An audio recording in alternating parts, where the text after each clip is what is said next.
حضرت حافظ می‌فرمایند اگر آن ترک شیرازی به دست آرد دل ما را، به خال هندویش بخشم سمرقند و بخارا را.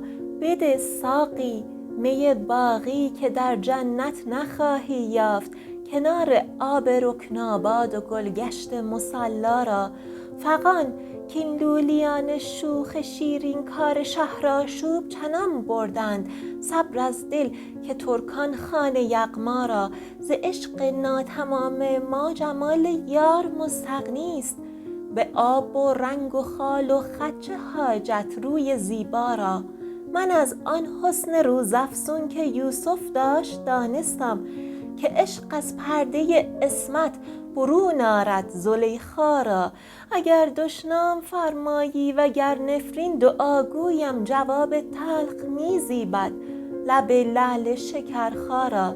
نصیحت گوش کن جانا که از جان دوست تر دارند جوانان سعادتمند پند پیر دانا را.